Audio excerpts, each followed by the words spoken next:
Well, again, we have another situation where Joe Biden is putting his foot in his mouth. Not surprising at all.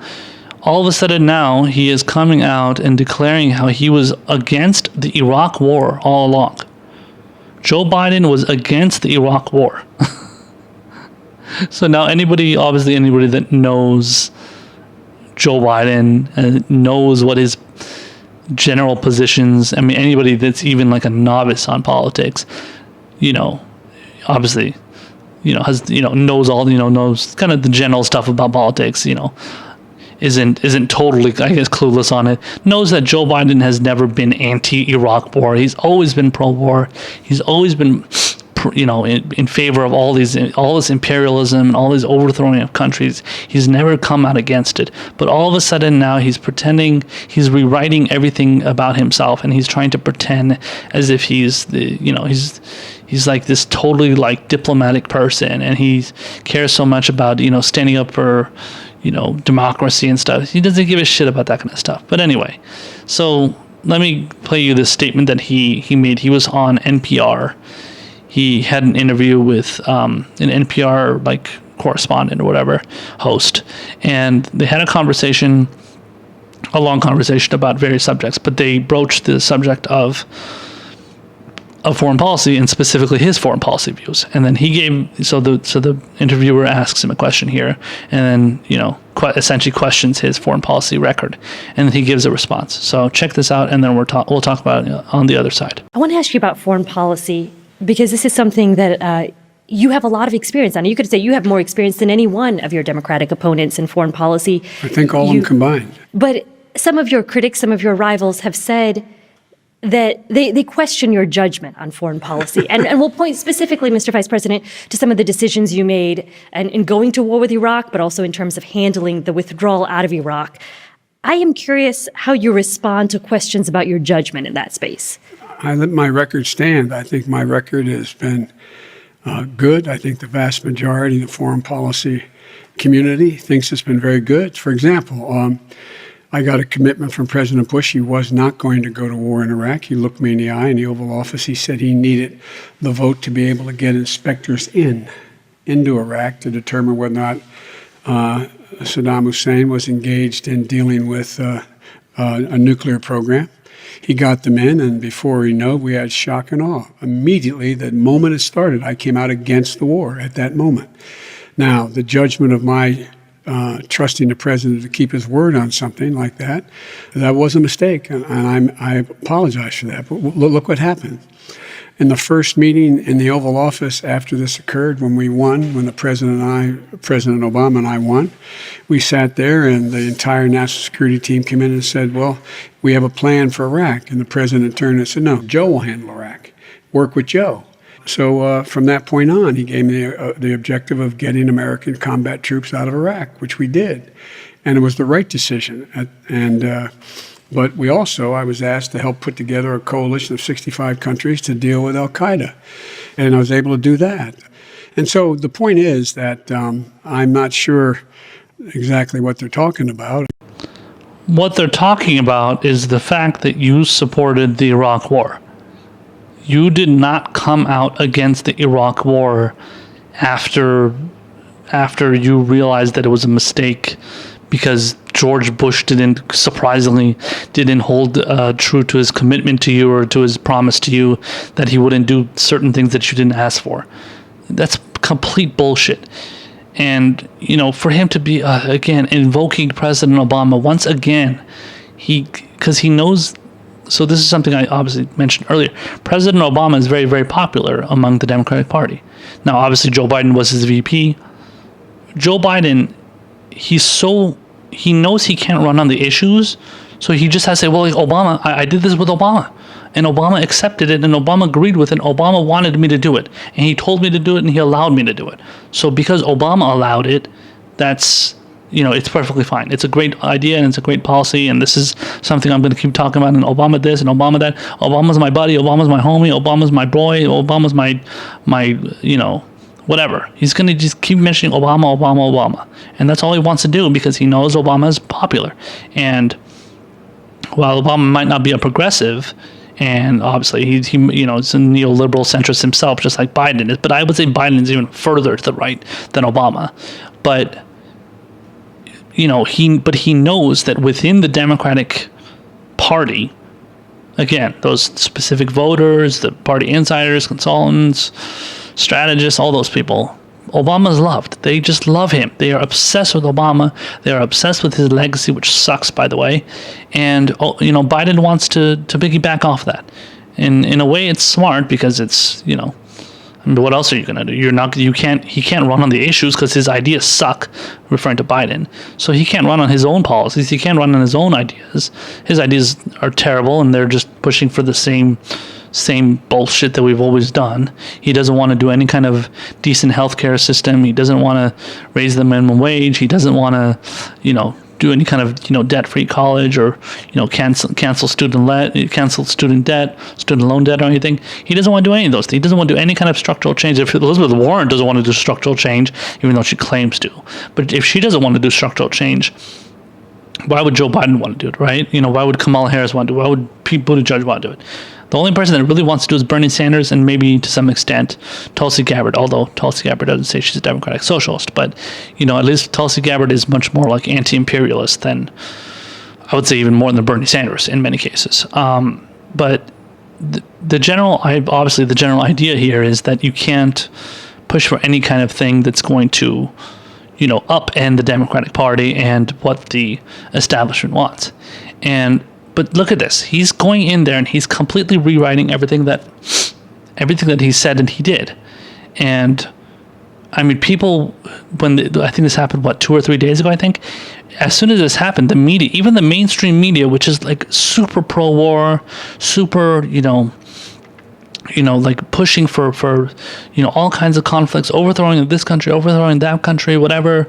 We have to take out the bad guys, the bad dictators and stuff. Obviously, if you watched any kind of news, during the Iraq War, before the Iraq War, after the Iraq War, even many years, even up to today, they're pushing for every kind of pro-conflict, pro-imperialism, all that shit. Even they're calling out Joe Biden and saying like, wait, that's not right. You were always in favor of the Iraq War. You were always in favor of, pushing for the things that you claim. Well, maybe he doesn't claim he didn't do it, but now he's claiming like, oh, I was against it right after I heard George Bush did this. Like, get the fuck out of here, man. You did not do that. For a goddamn fact. I haven't really spoken a lot about how Joe Biden seems to have some cognitive issues, and he's like saying things that are like kind of not out of bounds, but they're like not making any sense. He's sounding very incoherent and stuff. I haven't gotten into a lot of the gaffes and stuff that he's made, but he's made a lot of gaffes lately. This isn't a gaffe. This is him honestly knowing what he's saying and trying to rewrite his own history and his own words and his own statements and pretending like something is the fact when it's not. And ultimately, he doesn't really care about.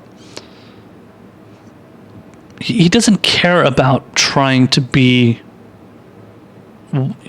what the people want and trying to be like this progressive person. He doesn't want to be a progressive.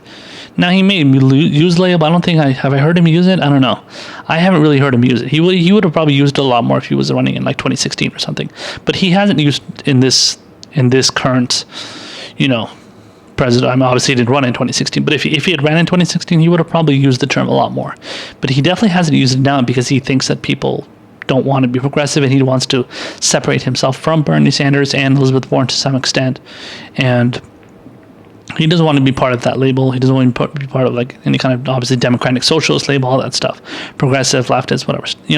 So he wants to distance himself away from that as much as possible. But he just wants to make himself like an Obamacrat, essentially. Just an pro-Obama guy pushing for the same things Obama did, and knowing that Obama, loves it and supports it and agrees with it. Essentially, that's what it's really all about, and it's all about cozying up to those pro-Obama people.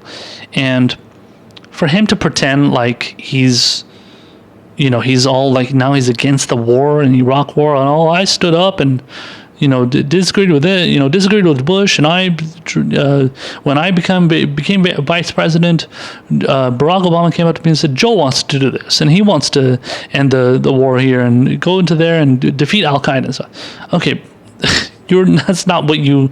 I mean, even if you did that, it didn't lead to anything, because right now we're still in 8 different wars. Obama was waging 7 wars. We're in 8 now with the addition of Niger, which Bush started.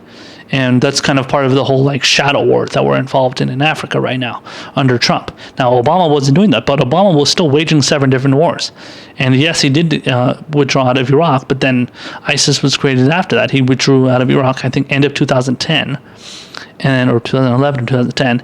And when he did that, eventually ISIS was created, because we instilled an Iraqi government in there that honestly was incompetent, and not even so much incompetent, they were more corrupt, and they were just kind of like, fucking over the Sunni people, and they ended up protesting and, fighting against the Shia government that was placed in Iraq, and that ended up leading to an uprising,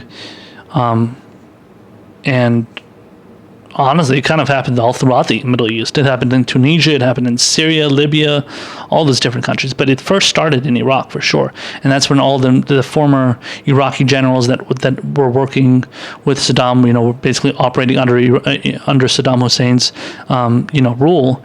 Those generals that were his people, they were his operatives. They ended up running essentially like the ISIS terrorist groups. They ended up telling the ISIS terrorists what to do, basically.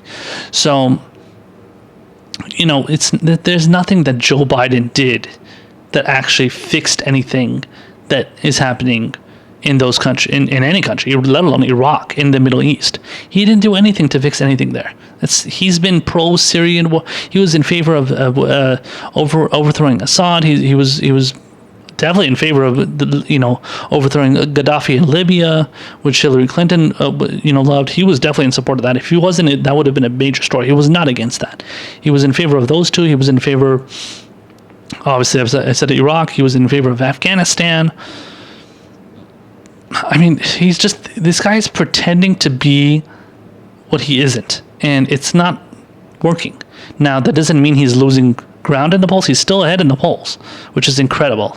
But he's still ahead in the polls, and that's mainly because of name recognition and the fact that he keeps mentioning Obama, and he's also not doing a lot of events. So he's not out there in the open very much, and they're kind of keeping him hidden because they know how many gaffes he makes and how stupid he sounds and how senile he sounds. And they don't want to allow those gaffes to get out, and they want to kind of keep him behind, keep him more in like fundraisers and kind of like private events and stuff. So before I mentioned, the kind of the mainstream media and stuff, kind of addressing his claim and saying that he was opposed to the war or whatever. So there was an article and I'm going to post it in the description box for you guys to check it out. But this is an article from CNN's K-File, which is run by Andrew Kaczynski. He's actually a pretty decent reporter for CNN, and he's always kind of been like their fact checker type guy. And he wrote an article with another author too. They wrote an article titled "Joe Biden Says He Opposed the Iraq War Soon After It Started. A check of his record shows otherwise." So you guys check this out. It goes into detail about how he gave statements before, during, and after where he showed that he was in favor of the Iraq War. He was never actually against it. And he came out, said, "Oh yeah, I support it. This is something we have to do. We had to do it." Even many, many years, even I think as far as even as late as 2013, 2014, I think it was saying 2015, maybe something like that. If you check out the article, it'll get into the details. But as far as like late as maybe less than 10 years ago, less than 5 years ago, he was still saying, "Yeah, no, I totally made the right decision. Yes, it was a mistake, but it was still the right decision because we got to take out the big bad terrorists." But he never said he was against it. Just now he started saying that I was against it after it started. It's complete bullshit. He is a liar. Not only is he a liar, but he's a gaffe machine, and he's senile, and seems to be having cognitive issues. But he's also just a ridiculous propagandist.